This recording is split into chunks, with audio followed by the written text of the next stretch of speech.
Il rêve de défaire les 50 nuances de gauche, mais a-t-il les moyens de s'imposer? L'invité de Matin Première, c'est Georges-Louis Bouchet, président du MR. Aujourd'hui porté par les sondages, il serait en passe de devenir le premier parti à Bruxelles. En Wallonie, le match s'annonce serré avec les socialistes. Avec qui va-t-il négocier? Quelles sont les ambitions des libéraux? Où se projette-t-il au lendemain du scrutin? Interview de Georges-Louis Bouchet, signé Daniel Welter. Georges-Louis Bouchet, bonjour. Bonjour. Voilà, c'est la toute dernière ligne droite et on va commencer avec cette question que l'on pose à tous les partis. En quelques mots, pourquoi faudrait-il voter pour le MR plutôt que pour un autre parti?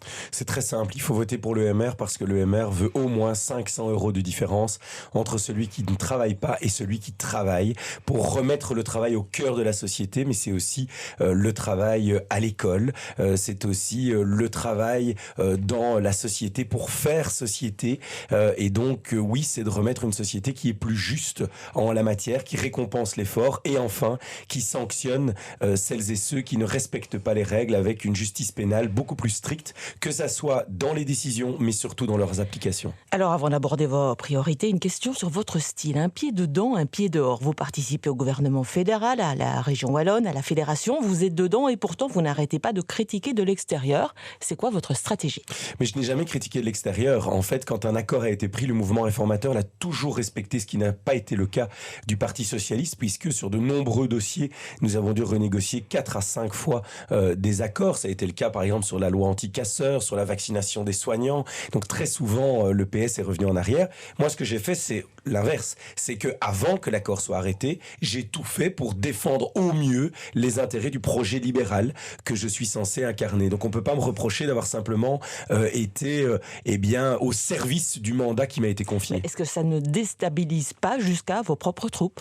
Mais non, parce qu'en fait, ça déstabiliserait beaucoup plus mes propres troupes si aujourd'hui nous n'avions pas obtenu la prolongation du nucléaire, si nous avions dû accepter une réforme fiscale qui était totalement défavorable aux gens qui travaillent, épargnent et investissent. Là, je pense qu'on aurait eu d'autres problèmes. Et donc, en politique, et on n'a peut-être pas l'habitude en politique belge et encore moins du côté francophone, il faut aussi avoir le courage de ses convictions. Il suffit pas d'avoir des beaux mots en campagne, il faut se battre. C'est aussi un rapport de force, la politique. Oui, mais ça peut brouiller le message, décontenancer l'électeur qui ne comprend plus trop, qui est perdu, qui n'a plus confiance dans les politiques. Aujourd'hui, 20% d'entre eux ne savent toujours pas pour qui voter. Oui, quand on dit qu'ils ne savent pas pour qui voter, il faut relativiser. Ça veut dire qu'ils ont une idée, mais qui n'est pas totalement arrêtée et qu'ils hésitent entre l'un ou l'autre parti. Pour le reste, moi je vais vous dire, ce qui décontenance les électeurs, c'est de voir des partis qui disent des choses pendant la campagne électorale et après qui au gouvernement font comme s'ils étaient devenus un parti unique. C'est pas parce qu'on a un accord de gouvernement qu'on est devenu un parti unique. Et donc il faut au contraire entretenir le débat entre les partis démocratiques, parce que si pas,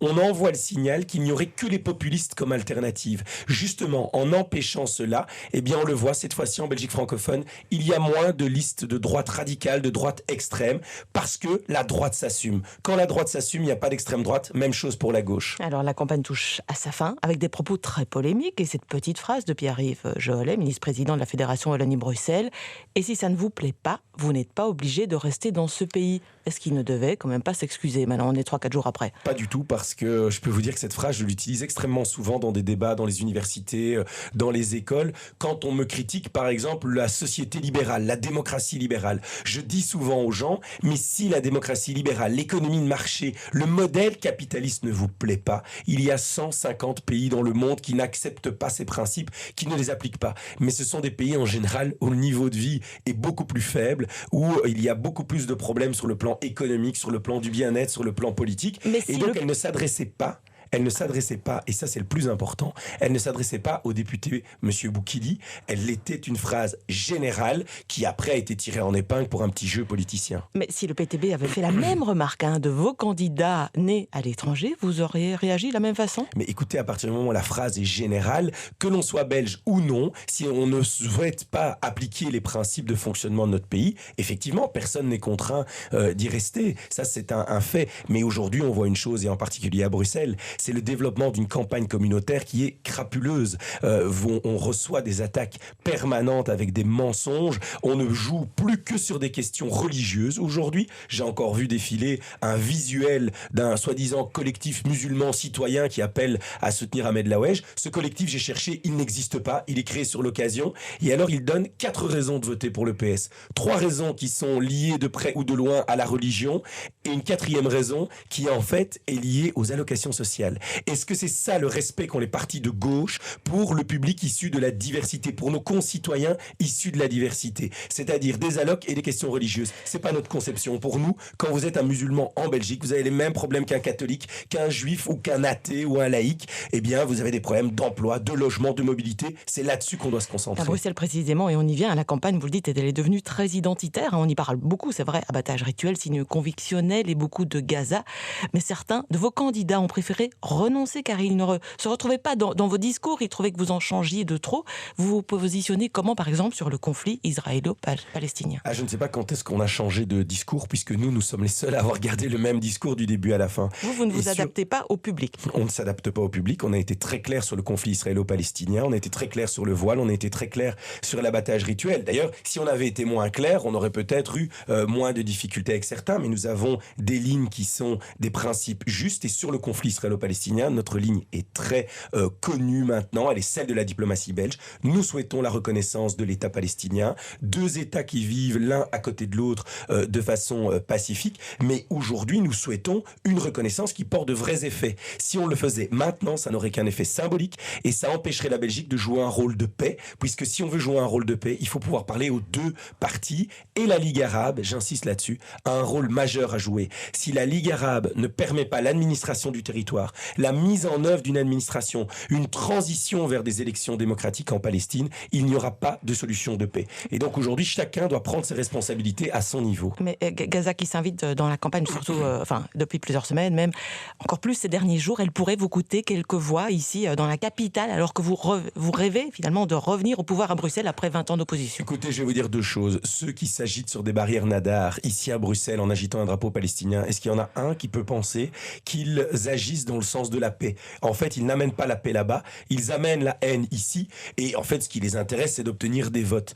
Est-ce que ça va nous coûter? Non, parce que je suis certain qu'aujourd'hui, ceux qui détermineraient leur choix sur ce conflit sont des personnes qui, de toute façon, n'auraient pas envisagé de voter pour le MR, parce que le MR, justement, c'est un parti qui s'intéresse aux problèmes des gens au niveau où nous, on doit les régler, mais on n'a jamais fait le choix de l'instrumentalisation. Donc, si des gens préfèrent être instrumentalisés, libre à eux, mais je peux vous dire, pour faire du terrain aussi à Bruxelles, que certains essayent de gonfler l'enjeu. Moi, les gens, ils me parlent de logement, d'emploi et de mobilité. La mobilité qui a été complètement flinguée aujourd'hui par la majorité PS écolo. On va parler de votre programme, et c'est quoi, pour vous, la priorité des priorités? La priorité des priorités, je l'ai dit tout à l'heure, c'est le travail. Et donc, on doit faire en sorte que le travail paye à nouveau. Aujourd'hui, est-ce que vous vous rendez compte qu'il y a des assistants sociaux, des aides familiales qui gagnent moins que les allocataires sociaux qu'ils doivent aider? Il faut surtout faire en sorte que ces personnes puissent revenir à l'emploi avec un meilleur accompagnement. Et donc, notre politique, c'est la politique la plus sociale. Moi, j'assume totalement être le candidat le plus social de cette élection, parce que nous avons compris que le travail, c'est la meilleure des politiques sociales. C'est celle qui permet de s'épanouir, de retrouver de la fierté, de la dignité et surtout de prendre sa vie en main. Aujourd'hui, on a un système d'assistanat qui tue Bruxelles, qui a tué avant ça une bonne partie de la Wallonie, tous les anciens bassins industriels. Ça fait des décennies qu'on met des porte-avions d'argent public pour soi-disant aider les gens. Résultat des courses, on fait de la reproduction sociale. Nous avons un des enseignements les plus inégalitaires. Nous sommes parfois à la 3e ou 4e génération de demandeurs d'emploi. Mais vous allez couper dans les allocations nous n'améliorons pas les paramètres. On va pas couper, on va effectivement faire 2 choses. C'est maîtriser leur croissance, parce qu'aujourd'hui les salaires augmentent du niveau de l'index et les allocations sociales, en plus de l'index, reçoivent l'enveloppe bien-être. Et donc effectivement, on va continuer à augmenter des allocations pour personnes handicapées, augmenter des pensions, mais pas continuer à augmenter au-delà de l'index le RIS ou les allocations de chômage. La deuxième chose qu'on va faire, c'est qu'il y a toute une série d'aides matérielles à côté de ces allocations. Eh bien, nous allons plafonner le volume d'aide matérielle auquel vous pouvez avoir accès. Si par exemple vous avez des allocations familiales majorées, il n'y a pas de raison que vous ayez votre crèche totalement gratuite.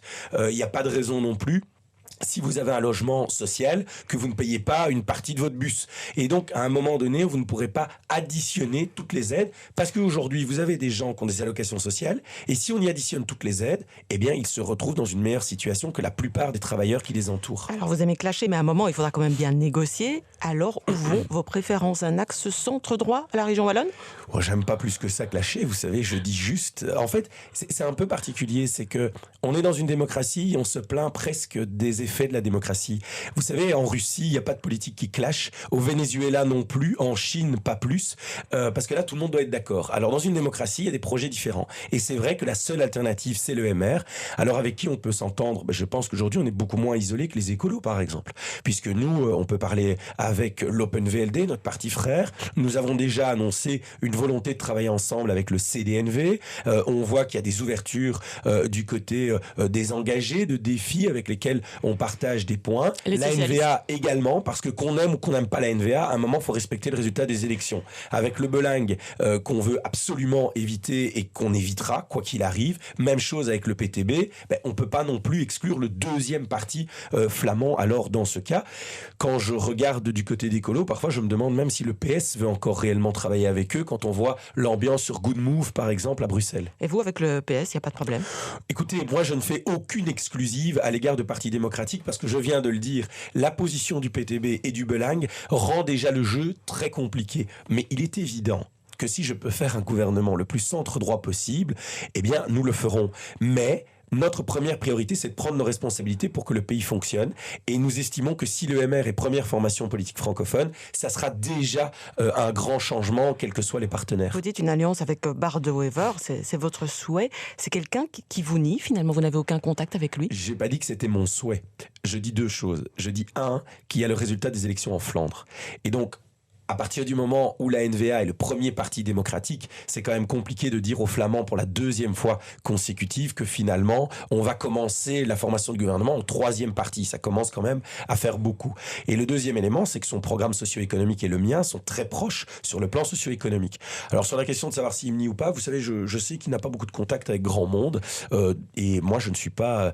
ça ne me change rien. Je n'ai aucun ressentiment par rapport à ça. Je dis juste qu'en politique, il faudrait être un peu plus professionnel. La question, c'est pas la question des rancœurs personnelles ou des relations, ça doit être le fait de faire avancer le pays et de former le plus rapidement possible des gouvernements après les élections. Alors, il nous reste une grosse minute. Question courte pour des réponses courtes. Votre plus grande fierté? Ma plus grande fierté sous ce gouvernement, en tous les cas, parce que dans la vie, c'est large. Oh, dans la vie, ça, il y en a beaucoup. Ça doit être court, la réponse. Dans ma vie, je vais être très clair, c'est mon fils. Qu'est-ce qui est non négociable? La non-prolongation du nucléaire, donc il faudra prolonger plus de nucléaire et il faudra mettre de nouvelles unités ainsi que la revalorisation du travail. Votre plus grand souhait? Le mouvement réformateur soit la première formation politique francophone pour faire les réformes dont les francophones ont besoin. Votre principale crainte? Je n'en ai pas. Objectivement, j'ai agi de la façon la plus sincère possible. Je pense qu'on a tout donné pendant cette campagne. Je ne crains plus grand-chose. J'ai la satisfaction en tout cas d'avoir donné le maximum. La première chose que vous allez faire le 10 juin? Le 10 juin, certainement venir sur vos antennes. Il y a de fortes chances que vous nous demandiez de réagir. Mais avant ça, de faire ce que je fais tous les matins, c'est de regarder mon fils. Et votre dernier mot? Mon dernier mot, c'est qu'aujourd'hui, le choix est très simple. Les gens ont le choix entre continuer le marasme dans lequel notre pays s'enfonce ou au contraire de valoriser ses immenses qualités, ses immenses atouts. Et pour ça, il n'y a qu'une seule alternative du côté francophone, c'est le mouvement réformateur. Merci Georges-Louis Boucher. Merci à vous, bonne journée. Voilà, interview de Georges-Louis Boucher, le président du MR, signé Daniel Welter.